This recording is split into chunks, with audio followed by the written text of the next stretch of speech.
நான் இந்த கல்யாணத்துக்கு சம்மதிக்கிறேன்.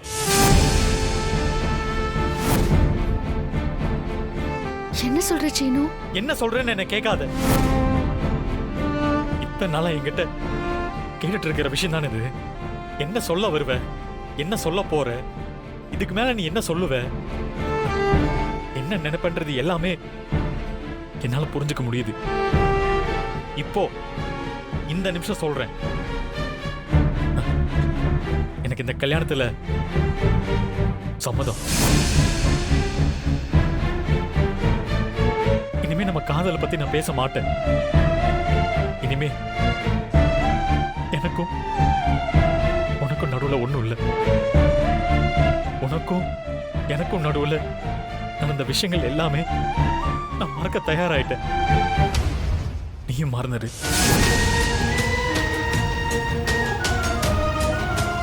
நீ மறந்துட்டியா இல்ல மறந்த மாதிரி நடிக்கிறியானே எனக்கு தெரியல.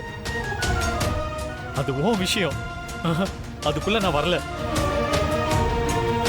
என்ன பத்தி நான் சொல்றது என்னன்னா, இத பத்தி நீ இனிமே கவலைப்பட தேவையில்லை. இதோட இந்த விஷயத்தை பத்தி நான் இனிமே பேச மாட்டேன். நீயும் பேசாத.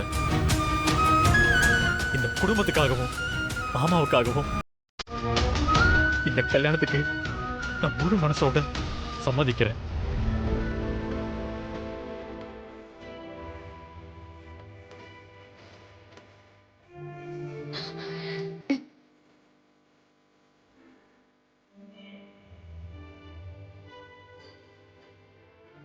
ரொம்ப சந்தோஷம் சீனு.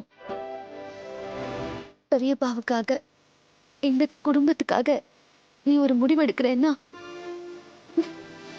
அது நிச்சயம் நல்ல முடிவா தான் இருக்கும். ஆமா, நல்ல முடிவுதான்.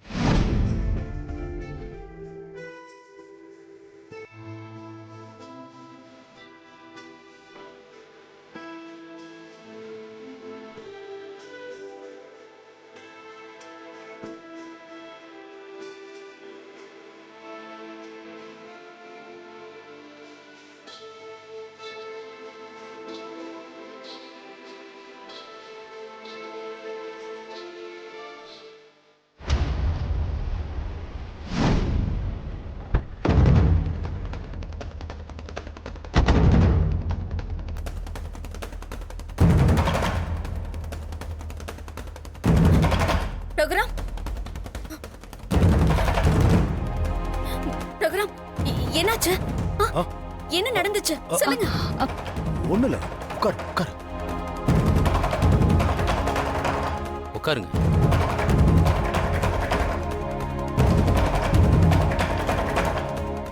எதை கேட்கிற புவனா? எது கேக்குறேனா? நீங்க ஹாஸ்பிட்டல்ல இருந்திருக்கீங்க. எனக்கு ஒரு வார்த்தை சொல்லணும்னு உங்க யாருக்கும் தோணல. கேள்விப்பட்டதும் பதறி அடிச்சு ஓடி வரேன். உங்க உடம்புக்கு என்னாச்சு? இப்ப எப்படி இருக்கீங்க? எனக்கு ஒண்ணு இல்ல புவனா, இது ஒரு சாதாரண விஷயம்தான். உயிர் பொழைச்சு வந்ததே பெரிய விஷயம்னு கேள்விப்பட்டேன். ஆனா நீங்க சாதாரண விஷயம்னு சொல்றீங்க. நேத்து வரைக்கும் நம்ம எதிரினே வச்சுக்கோங்க. ஆனா இப்போ நான் இந்த வீட்டு சம்பந்திங்க. அந்த அடிப்படையிலாவது நீங்க யாராவது சொல்லிருக்கலாம்ல. ஒரு சின்ன விஷயத்துக்கு எதுக்கு எல்லாரையும் கலவரப்படுத்தணும்னு தான் சொல்லாம இருந்திருப்பாங்க. இந்த மாதிரி சமயங்கள் வரும்போதுதான் நமக்கு சில பேருடைய அருமைகள் தெரிய வரும். கோவில்ல நான் மூச்சு பேச்சு இல்லாம கீழே விழுந்து கிடந்தப்போ உதவி செய்ய ஆள் இல்லாம ஜானகி தான் தவிச்சு போயிட்டா. நல்ல நேரத்துல அங்க மாயா வந்து என்ன தூக்கி ஜீப்ல வச்சு வேகமா கொண்டு போய் ஹாஸ்பிட்டல்ல சேர்த்துட்டா. அவ மட்டும் இல்லைன்னா இன்னைக்கு நான் இல்லை. சரி, சொல்ல வந்த விஷயம் வேற ஏதாவது இருக்கா? கல்யாணத்துக்கு நாள் நெருங்கிட்டு இருக்கே, அத பத்தியும் கொஞ்சம் பேசிட்டு போலாம் தான் வந்தோம். ஆ, இப்போ ரகுக்கு கொஞ்சம் உடம்பு சரியில்லாம இருக்கு. அதனால இவன் கல்யாண வேலையில செய்ய வேண்டாம்னு யோசிக்கிறான். ஆமா, அவர் இப்போ ரெஸ்ட் எடுக்கிறது தான் முக்கியம். அப்போ கல்யாணத்தை தள்ளி வைக்கிறோமா என்ன? எதுக்குன்னு தள்ளி வைக்கணும்? ரகுராம் இல்லைன்னா என்ன? அவருக்கு அடுத்த வீட்டுல இருக்கிற பெரியவங்க கிட்ட பேசிப்போம். அத்தையம்மா இருக்காங்க, ஜானகி இருக்காங்க, சிவராமன் இருக்காரு. இவங்கள வச்சு மத்த வேலையெல்லாம் நம்ம பாத்துக்கலாம். இந்த கல்யாணத்தை நடத்தி கொடுக்கிற பொறுப்பை நான் வேற ஒருத்தர்கிட்ட ஒப்படைச்சிருக்கேன்.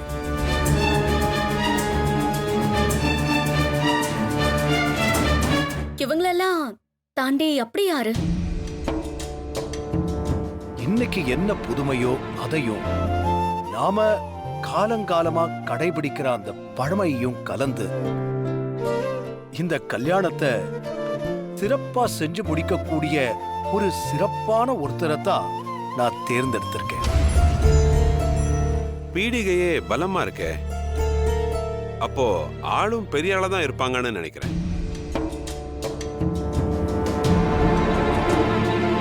சஸ்பென்ஸ் எல்லாம் தாங்குற வயசு எங்களுக்கு இல்ல. அது யாருன்னு சீக்கிரம் சொல்லுங்க. அது வேற யாரும் இல்ல, நம்ம மாயாதான்.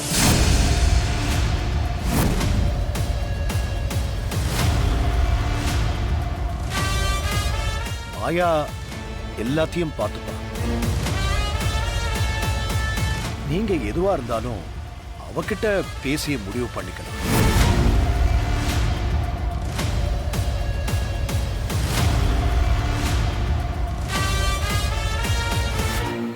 ஏங்க, ரொம்ப பேசக்கூடாதுன்னு டாக்டர் சொல்லிருக்காருல்ல, நீங்க கொஞ்ச நேரம் போய் ஓய்வெடுங்களேன். நீங்க எதுவா இருந்தாலும் மாயா கிட்ட பேசிக்கங்க. அவளோட உதவிக்கு தம்பி சிவா இருக்கா, மணி மாப்பிள்ள இருக்காரு. எல்லாரும் சேர்ந்து பார்த்துப்பாங்க. என்ன, சிவா எப்பவும் வேற ஏதாவது ஒரு வேலையிலேயே இருப்பான். மாப்பிள்ளைக்கும் கொஞ்சம் வேலை இருக்கும். அதோட அவருக்கு கொஞ்சம் மறதி அதிகம். அதாவது சொன்னா அதை அவர் மறந்துடுவாரு. அதனால நீங்க மாயாவுடைய தொடர்புல இருந்துக்கங்க. நான் போய் கொஞ்சம் ஓய்வெடுக்கிறேன்.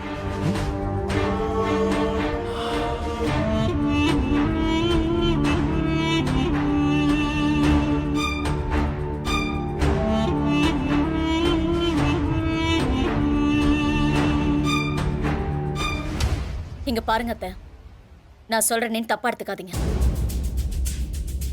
கல்யாணங்கிறது பெரியவங்களா சேர்ந்து பண்ணக்கூடிய விஷயம்.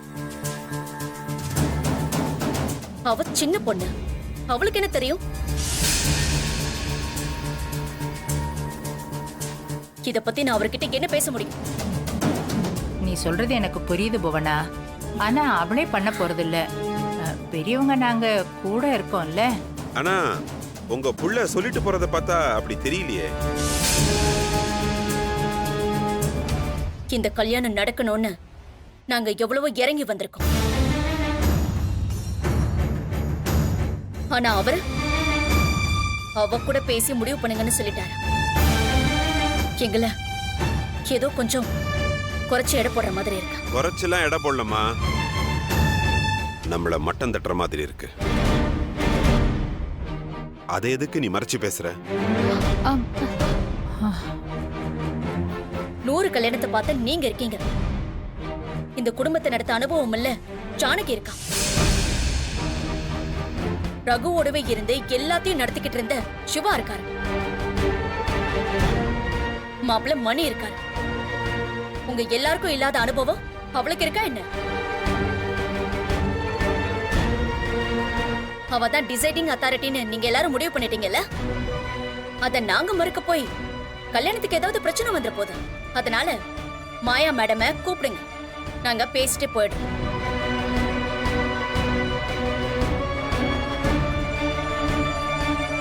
மாயா இப்போ வெளியில போயிருக்கா. ஓ, இப்போ இது வேறயா? சரி சரி. மாயா மேடம் எப்போ ஃப்ரீன்னு நீங்க எல்லாரும் கேட்டு சொல்லுங்க, நாங்க வந்து பேசுறோம்.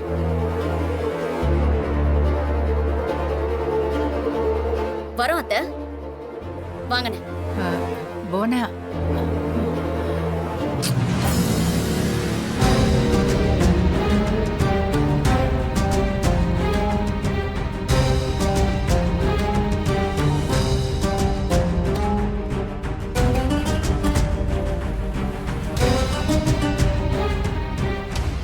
ரகு மாயா கிட்ட பொறுப்பை கொடுக்க போறேன்னு சொன்னப்பவே எனக்கு ஒரு மாதிரியா தான் இருந்தது.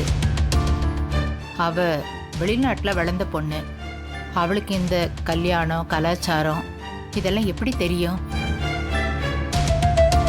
அவ இந்த குடும்பத்துக்கு நல்லது செஞ்சிருக்கா, ரகுவோட உயிரை காப்பாத்திருக்கா.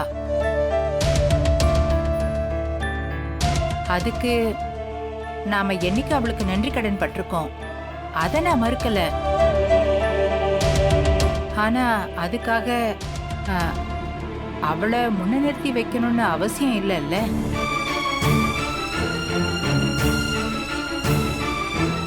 ஆமாம்மா, நடக்க போறது என் பையனோட கல்யாணம். அதுக்கு எனக்கு ஏதாவது தேவைன்னா நான் என் அண்ணன் கிட்ட போய் கேக்குறது எப்படி இருக்கும்? அத மாயா கிட்ட போய் கேக்குறது எப்படிமா?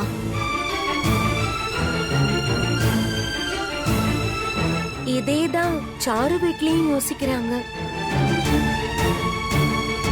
இத பாருங்க, அண்ணன் முடிவு எடுத்தாருன்னா அது எடுத்தது தான். அதை பத்தி எல்லாம் நாம பேச வேண்டாம். அண்ணன் மாயா மேல உள்ள அபிமானத்தினால தான் அவகிட்ட கல்யாண பொறுப்பை கொடுத்துருக்காரு.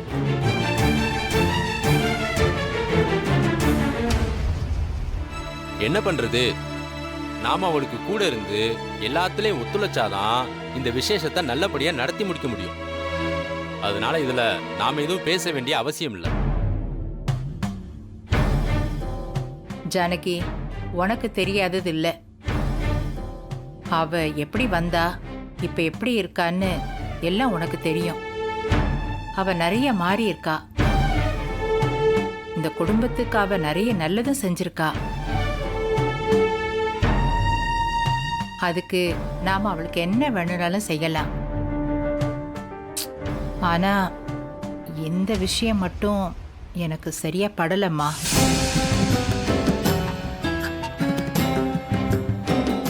நீ ரகு கிட்ட கொஞ்சம் எடுத்து சொல்ல.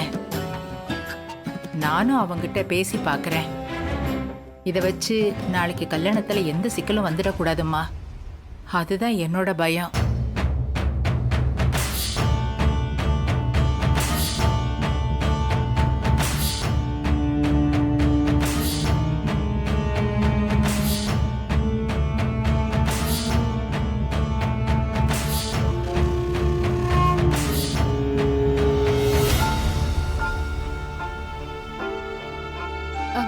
என்னங்க, ஃபேன் கூட போடாம உட்கார்ந்திருக்கீங்க? வேணாம், விடு. குடிக்க தண்ணி எடுத்துட்டு வரட்டா? வேணும், நான் கேக்குறேன். ஐயோ, வேர்க்குதுங்க, தொடச்சுக்கோங்க. ஏய், உனக்கு என்ன வேணும்? என்ன சொல்லணும்னு வந்திருக்கியோ அத சொல்லு. அது நான் பொறுப்பை மாயா கிட்ட கொடுத்தது அந்த புவனேஸ்வரிக்கு பிடிக்கல. நான் எவ்வளவு பெரிய ஆளு, நான் போய் அந்த சின்ன பொண்ணு கிட்ட பேசுறமான்னு அவ யோசிக்கிறான். நான் சொல்றது சரிதானே? அது மட்டும் இல்லைங்க, அம்மாவுக்கு பிடிக்கல, பத்மாவுக்கு பிடிக்கல, பார்வதிக்கும் பிடிக்கல. உங்களுக்கு தெரியாததில்ல. கல்யாணங்கிறது எல்லாருமா சந்தோஷமா சேர்ந்து பண்ண வேண்டிய விஷயம். எனக்கே ஆச்சரியமா தான் இருக்கு.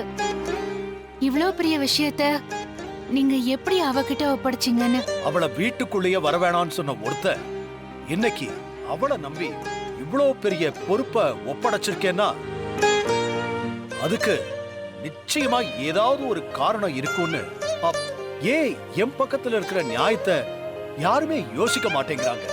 அவங்க எல்லாருமே மாயாவ இன்னும் பழைய மாயாவாவே பாக்குறாங்க.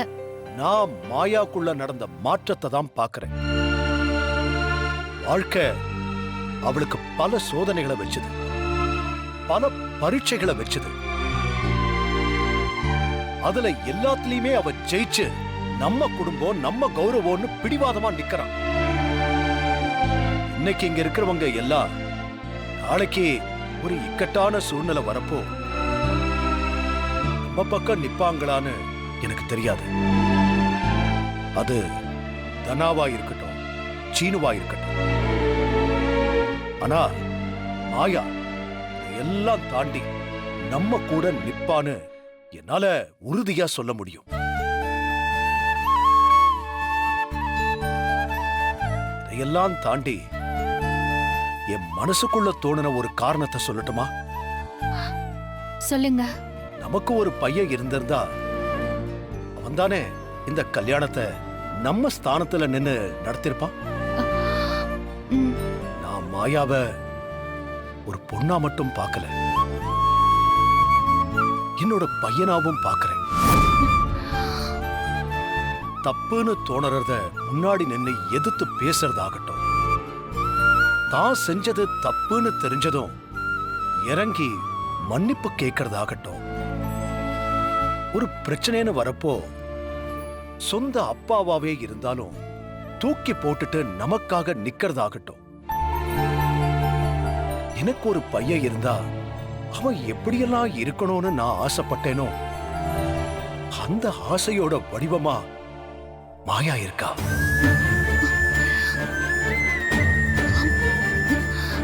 காலங்கள் ஓட ஓட அதனால எனக்கு இந்த மாதிரி சில விஷயங்கள் தோணுதுன்னு நினைக்கிறேன். இது யாருக்கு வருத்தமா இருந்தாலும் ஒருத்தருக்கு கண்டிப்பா சந்தோஷத்தை தரும். நடக்கட்டும், அவ பாத்துக்கட்டும். அவளுக்கு எல்லாம் தெரியும், அவ நடத்திடுவா.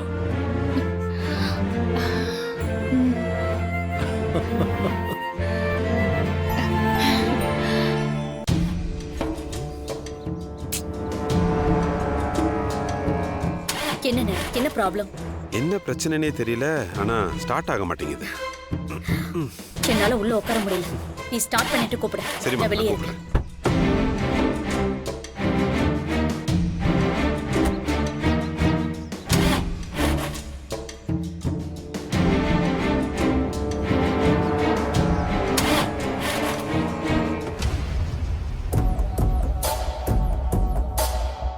என்னம்மா, என்ன ப்ராப்ளம்? எல்லாமே ப்ராப்ளம் தான்.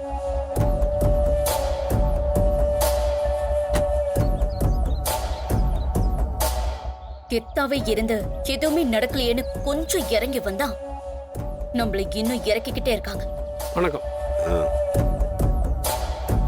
அவமானம் தான் மிஞ்சும் போல இருக்கா. வண்டி ஏன் ஸ்டார்ட் ஆகலன்னு கேட்டேன். அதுக்கு எதுக்கு மொத்த கதையும் சொல்றீங்க? வாழ்க்கையில தான் பிரச்சனைன்னு பார்த்தா இந்த வண்டியும் பிரச்சனை பண்ணதா. சில நேரத்துல டென்ஷனோட கோவமா இருந்தா எதுவுமே நமக்கு கட்டுப்படாது. நிதானமா இருந்து செயல்பட்டோம்னா எல்லாமே நமக்கு கட்டுப்பட்டுரும். ஒரு நிமிஷம் பிரதர், நீங்க வண்டியை விட்டு இறங்குங்க, நான் ஸ்டார்ட் பண்ணி பார்க்கறேன். இத்தனை வருஷமா நான் ஓட்டிக்கிட்டு இருந்த வண்டி எனக்கே ஸ்டார்ட் ஆகல, உங்களுக்கு ஸ்டார்ட் ஆயிடுமா என்ன? சில நேரத்துல ஆயிடும் பிரதர், இறங்குங்க வாங்க.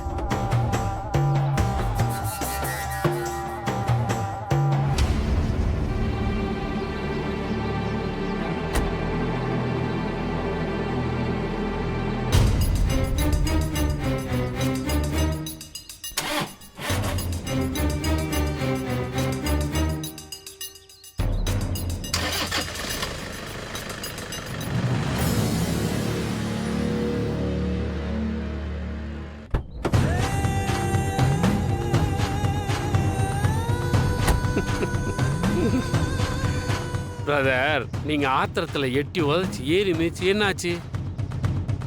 நமக்கு ஒண்ணு கட்டுப்படலனா நாம அதோட கட்டுப்பாட்டுக்கு போய் அதை நம்ம கட்டுப்பாட்டுக்கு கொண்டு வந்துடணும். இதுதாங்க வாழ்க்கை. முடியலன்னு நினைக்கிறப்போ எல்லாமே முடிஞ்சிடும். நீங்க சொல்ற மாதிரி செஞ்சுட்டு தான் நான் இங்க அவமானத்துல நிக்கிறேன். இத பாருங்க, உங்களோட நிலைமை தான் எங்களுக்கும். இப்ப கோவப்பட்டு எதுவுமே ஆக போறது இல்லைன்னு தெரிஞ்சுதான் நாங்க அமைதியா இருக்கோம். அவருக்கு பொண்டாட்டியோட தங்கச்சி பொண்ணை பிடிச்சிருக்குன்னா அவர் வச்சு கொண்டாடட்டும். அதை விட்டுட்டு அவளை நாம கொண்டாடணும்னு நினைக்கிறது தப்பு இல்லையா? அவர் யாரை வச்சு நம்மள அவமானப்படுத்தணும் சிறுமப்படுத்தணும்னு நினைக்கிறாரோ அவளை வச்சு நாம நம்ம காரியத்தை சாதிப்போம். அந்த ரகுராமன் அவமானத்துல துடிக்கணும். அப்போ என்ன அவ கால்ல விழ சொல்றீங்களா?